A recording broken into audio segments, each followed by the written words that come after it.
Good morning, students. Girls, today we will discuss our certain transactions related to journal. हम chapter कर रहे हैं बेटा journal which is derived from word journ which means a day in which we record our day-to-day transactions. There are certain transactions which you are discussed earlier. Today we will discuss more transactions. First transaction is person who is declared insolvent. Insolvent का मतलब होता है बेटा उसका दिवालिया निकल गया. क्या निकल गया उसका? दिवालिया. मतलब उसने ये डिक्लेयर कर दिया कि अब उसके पास कुछ भी देने को नहीं है. और बैंक ये डिक्लेयर बेटा वो नहीं कर सकता. सपोज करो मैंने एक पर्सन है राम, उससे पैसे लेने हैं, ठीक है. अब वो ये डिक्लेयर कर देता है कि मेरे पास आपको देने के लिए कुछ भी नहीं है, तो मैं मान जाऊंगी? नहीं. ऐसे तो वो ये बोलता ही रहेगा कि मेरे पास नहीं है. उसको इंसॉल्वेंट डिक्लेयर करता है बैंक कहता है इस पर्सन का दिवालिया निकल गया है, मतलब इसके पास कुछ भी नहीं है, ना खाने के लिए पीने के लिए कुछ भी नहीं है, सब कुछ इसको गवर्नमेंट दे रही है थोड़ा बहुत, सो ये आपको कोई भी पैसा आपका नहीं दे सकता. मेरी बात क्लियर हुई? उसका क्या निकल गया? दिवालिया निकल गया है, सो वो आपको कोई भी पैसा दे नहीं सकता. सो वो कंपनी के क्या हो गया? आपको क्या हो गया उसका? आपको हो गया लॉस. सो बेटा आपको क्या हो गया? लॉस. क्या हो गया आपको? लॉस. और लॉसेस हमेशा हमारे क्या होते हैं? डेबिटेड. ओके. फॉर एग्जाम्पल मैंने किससे पैसे लेने थे? राम से. पर्सन का नाम क्या है? Ram. Who is declared insolvent हो गया और कुड नॉट पे मनी. कुड नॉट पे मनी, उसने मुझे कोई भी पैसा नहीं दिया. उसने मुझे देना कितना था? 10,000. तो मुझे क्या हो गया? लॉस. उस लॉस को बेटा हम बोलते हैं बैड डेट्स. क्या बोलते हैं? हम वर्ड यूज करते हैं when person is declared insolvent, तो उसके लिए हम वर्ड यूज करते हैं बैड डेट्स. क्या यूज करते हैं? Bad debts. Bad debts means हमें लॉस हो गए हैं और लॉसेस हमेशा हमारे क्या होते हैं? डेबिटेड. तो हमारी एंट्री क्या आएगी? देखो, bad debts account debit to. Losses debit to. किसने मुझे पे करना था? राम ने. To Ram's account. अमाउंट आ जाएगा 10,000. देखो ध्यान से एंट्री. क्या एंट्री आ जाएगी? Bad debts account debit to Ram's account. Bad debts account debit to Ram's account. Next देखो, person who is declared insolvent. Person means Ram. ऊपर वाली ट्रांजेक्शन को कंटिन्यू करते हैं. जो इनसॉल्वेंट हो गया वो कहता है मेरे पास आपको देने के लिए कुछ भी नहीं है, मेरे पास इतने पैसे नहीं है. पे 50 पैसे इन रुपी, कि मैं आपको 50 पैसे इन रुपी पे कर दूंगा. क्या बोला उसने? 50 पैसे इन रुपी. 50 पैसे का मीनिंग होता है बेटा 50%. क्या मीनिंग होता है 50 पैसे का? 50% मैं आपको पैसे दे दूंगा. मैंने राम से कितने लेने थे? 10,000. वो कह रहा है मुझे कितने पैसे दे देगा? 50%. तो मैं क्या एंट्री करूंगी? देखो मेरे पास कितने पैसे आए. देखो, कैश अकाउंट डेबिट. कितने आए? 10,000 का 50%, 50/100. तो मेरे पास कितने आए? 5,000. कैश अकाउंट डेबिट कितना आ गया? 5,000. ठीक है. कितने वो नहीं दे सका मुझे, वो क्या हो गए? Bad debts. Bad debts account debit कितना हो गया? 5,000. टू किससे लिए मैंने? राम से. टू राम्स अकाउंट कितना आ गया? 10,000. तो मेरे पास एंट्री आ गई, cash account debit 5,000, bad debts account debit 5,000, to Ram's account 10,000. ठीक है बेटा. इसमें उसने मुझे कुछ भी नहीं दिया तो बैड डेट टू राम. इसमें उसने मुझे 50% दे दिया तो वो आ गया cash. Bad debts to Ram. Okay. Next, person means रामी who is declared insolvent paid whole of the amount of last year. Ram जिसने मुझे कितने देना था? 10,000. वो क्या हो गया था, डिक्लेयर्ड इंसॉल्वेंट डिक्लेयर हुआ था लास्ट ईयर। पिछले साल मेरे बैड डेट्स हो गए थे। जब मेरे बैड डेट हो गए थे, मुझे पता है अब राम ने मुझे कुछ नहीं देना, तो मैंने अपनी बुक में से राम का नाम डिलीट कर दिया था कि मुझे इससे अब कुछ भी पैसा मिलने की उम्मीद नहीं है। अब 1 साल बाद मुझे ये कहता है अपने पैसे 10,000 ले लो, तो मुझे क्या हो गया, मैंने तो अपनी बुक से इसका नाम काट दिया था कि मुझे इसने कुछ नहीं देना, बट स्टिल उसने मुझे 10,000 दे दिया। तो मुझे क्या हो गया, 10,000 का प्रॉफिट। मीन्स मेरे बैड डेट्स क्या हो गए, रिकवर्ड। क्या हो गए मेरे बैड डेट्स, रिकवर्ड। तो मैं एंट्री क्या करूंगी, कैश, पैसा आया मेरे पास, कैश अकाउंट डेबिट। मैं राम का नाम नहीं लिखूंगी क्योंकि मैं अपनी बुक से राम को डिलीट कर चुकी हूँ। मुझे क्या हुए हैं, प्रॉफिट्स, तो मैं उसके लिए वर्ड यूज करूंगी to bad debts recovered account. क्या यूज करूंगी मैं word, to bad debts recovered account. Okay, these are the transactions related to bad debts. Next transaction, purchased securities. क्या खरीदा उन्होंने, सिक्योरिटीज, लाइक शेयर खरीदे हैं, बॉन्ड्स खरीदे हैं, डिबेंचर्स खरीदे हैं, ये शेयर्स खरीदे हैं, बॉन्ड्स खरीदे हैं, डिबेंचर्स खरीदे हैं। तो सिक्योरिटी के लिए वर्ड यूज करते हैं बेटा हम इन्वेस्टमेंट। क्या यूज करते हैं वर्ड, इन्वेस्टमेंट। क्या यूज करते हैं, investment.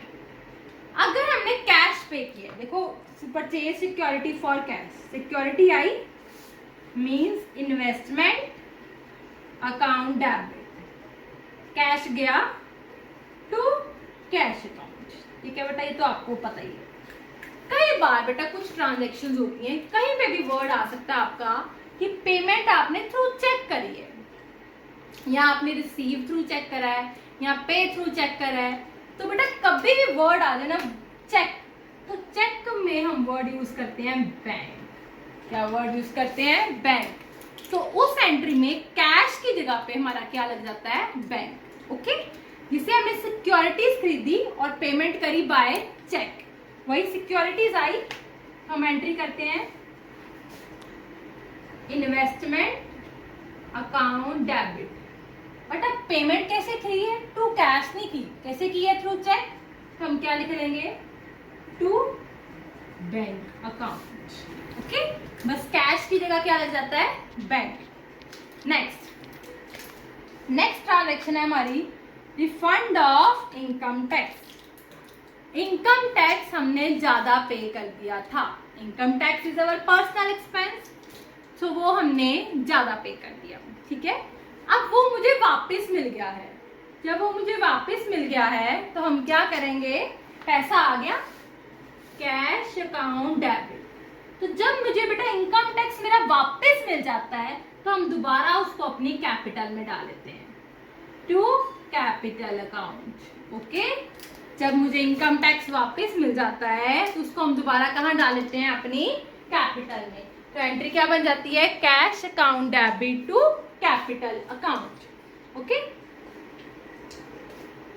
Next transaction is amount paid या received in full settlement. Full settlement का वही नहीं होता बेटा कि अगर आपने किसी से कितने पैसे लेने थे तो आपसे सेटलमेंट करता है। सपोज करो मैंने राम से लेने थे 8,000, ठीक है, तो मेरे से सेटलमेंट करता है कि मेरे पास सिर्फ 7,500 है आपको देने के लिए, तो क्या आप मेरे से ले लोगे। तो मैं कहती हूँ चलो ठीक है, आप मुझे 7,500 दे दो। वो मुझे 7,500 दे देता है तो मैं उसका अकाउंट अपने बुक में से नील कर देती हूँ, मीन्स क्रॉस कर देती हूँ कि इसने मुझे सारी की सारी पेमेंट दे दी। उसको बोलते हैं मेरे और उसमें फुल सेटलमेंट हो गई है, जितने उसने देने थे उसने मुझे दे दिए। ओके, अब इससे ज्यादा नेक्स्ट उसने मुझे नहीं देनी। सपोज करो ये देखो ये entry, amount due to Ram ₹5,000। मैंने राम से कितना लेना है, 5,000। रिसीव ₹4,500। अगर ये लाइन ना लिखी हो इन full settlement of his account, इसका मतलब है मैंने उससे 4,500 ले लिया है और 500 अभी उससे लेना है। ये मीनिंग है ना, 5,000 में से 4,500 मैंने उससे ले लिया और 500 अभी लेना है। बट आगे लाइन क्या लिखी है, full settlement. It means Ram ने मुझे अब सिर्फ 4500 ही देना है।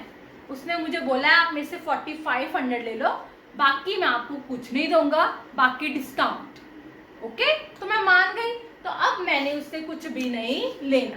ओके, जब फुल सेटलमेंट हो तो नेक्स्ट और कोई अमाउंट नहीं लेना, फुल सेटलमेंट ना हो तो बाकी और अमाउंट अभी ड्यू है, अभी लेना है। ओके, अब मैंने राम से लेना है 5000, बट उसने मुझे कितने पैसे दिए हैं, 4500। मेरे पास कितना पैसा आया, 4500। Cash account debit 4500। ओके, इतना पैसा आया। अगर फुल सेटलमेंट आ जाए तो हमारा वर्ड एक आता है डिस्काउंट, क्योंकि पेमेंट कम या ज्यादा होती है। ठीक है, वर्ड क्या आता है, discount.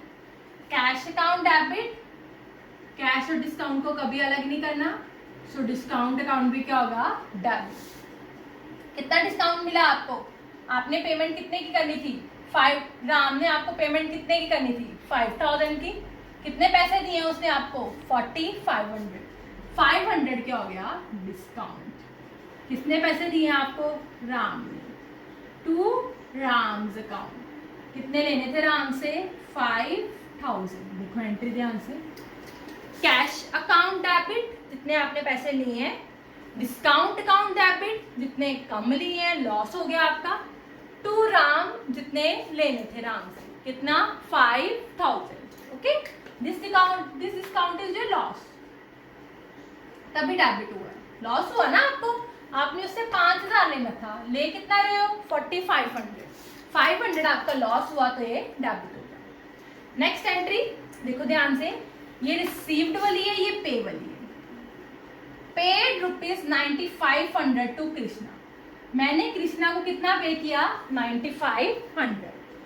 In full settlement of his account ₹10,000। Means मैंने कृष्णा को 10,000 देने थे और उसको दिए कितने हैं, 9500। कृष्णा को देने कितने थे, 10,000, दिए कितने, 9500। 500 रुपीज मैंने कृष्णा को कम दिए, मैंने कम दिए ना, तो ये जो डिस्काउंट है 500 का, मुझे क्या हो गया, प्रॉफिट, क्योंकि मैंने किसी को कम पे किया, तो प्रॉफिट मेरे क्या होते हैं, क्रेडिट। ओके, अब देखो, पेड टू कृष्णा, कृष्णा को पे किया, कृष्णास अकाउंट डेबिट, पैसा गया मेरे से टू कैश अकाउंट। मैंने आपको बताया है कैश और डिस्काउंट को कभी भी अलग नहीं करना। वैसे भी मैंने आपको बताया डिस्काउंट हमारा प्रॉफिट है, तो ये क्या होगा, credit to discount account. Clear है, Krishna to cash to discount. Krishna मैंने देना कितना था कृष्णा को, हिज अकाउंट मीन्स कृष्णा को 10,000 देना था मैंने कृष्णा को, ये अमाउंट ध्यान से लिखना। और हमेशा हमारा डेबिट और क्रेडिट दोनों का टोटल सेम होना चाहिए। देखो ये 5000 है, यहाँ पे भी यहाँ पे 10,000 आना चाहिए। मैंने दिया कितना कैश उसको, 9500। ठीक है, डिस्काउंट कितना है, 500। ये देखो ये सेम आ रहा है। ठीक है, ऐसे ट्रांजेक्शन करनी है, Krishna to cash to discount account. So next transaction trade discount और कैश डिस्काउंट वाली है बेटा, ये मैं आपको करवा चुकी हूँ परचेजेस वाली लास्ट लेक्चर में। आज मैं आपको सेल वाली भी बता दूँ। Sold goods for cash ₹50,000 at the rate 10% trade discount and 2% cash discount. अब ट्रांजेक्शन में दो डिस्काउंट आ गए, कौन कौन से, ट्रेड और कैश। सबसे पहले हमारा कौन सा डिस्काउंट लगता है, ट्रेड डिस्काउंट, जो सिर्फ अमाउंट में से डिडक्ट होता है। ये किया था ना हमने, तो सबसे पहले हम कौन सा डिस्काउंट लगाएंगे, ट्रेड डिस्काउंट। पहले मैं एंट्री करती हूँ।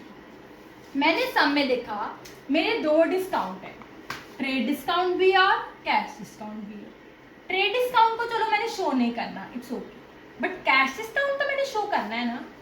कैश डिस्काउंट तो किसके साथ आना है, कैश के साथ। अगर कैश डेबिट होएगा तो ये डिस्काउंट भी डेबिट हो जाएगा, अगर कैश क्रेडिट होएगा तो डिस्काउंट भी क्रेडिट हो जाएगा। आप देखो entry, sold goods for cash, goods बेची कैश आया, क्या एंट्री है, गुड्स बेची कैश आया, आप एंट्री क्या करोगे, पहले एंट्री कर लो, cash account debit, cash account debit है तो आप यहां पे लिख दो discount account debit to sales account, cash account debit, discount account debit to sales account, this discount word is used for cash discount. ठीक है, हो गया। अब अमाउंट डालना सिखाती हूँ आप। 50,000 की गुड सेल की, उसके ऊपर पहले कौन सा डिस्काउंट लगना है, 10% ट्रेड डिस्काउंट, डिस्काउंट हमेशा माइनस होता है। 50,000 पे 10% लगाया तो ये आ गया 5,000, कौन सा डिस्काउंट आ गया, ट्रेड डिस्काउंट। 50 माइनस 5, 45,000 आ गया आपका नेट सेल। आपने सेल्स कितने की 45,000 की, ये साथ में ये वर्किंग नोट बना, तो सेल्स में कितना लिख दोगे 45,000। आई होप ये आपको क्लियर हो गया। ट्रेड डिस्काउंट माइनस करके लिखना है, 50,000 ही लिखना है। उसके बाद हमारा क्या लगना है, 2% कैश डिस्काउंट, क्या लगना है 2% कैश डिस्काउंट। ये किस पे लगना है, 45,000 पे, नेट सेल्स पे 2% लगाया तो मेरे पास आ गया 900। कितना आ गया, 45,000 पे मैंने लगाया, देखो 45,000 पे 2%, ये आ गया 900।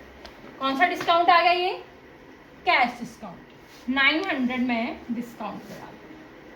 ठीक है, फिर मैंने क्या किया, 45,000 में से 900 माइनस किया, क्योंकि डिस्काउंट हमेशा माइनस होता है, तो ये आ गया 44,100। ये आ गया नेट अमाउंट रिसीव्ड, मतलब मैंने कैश कितना रिसीव किया, 44,100।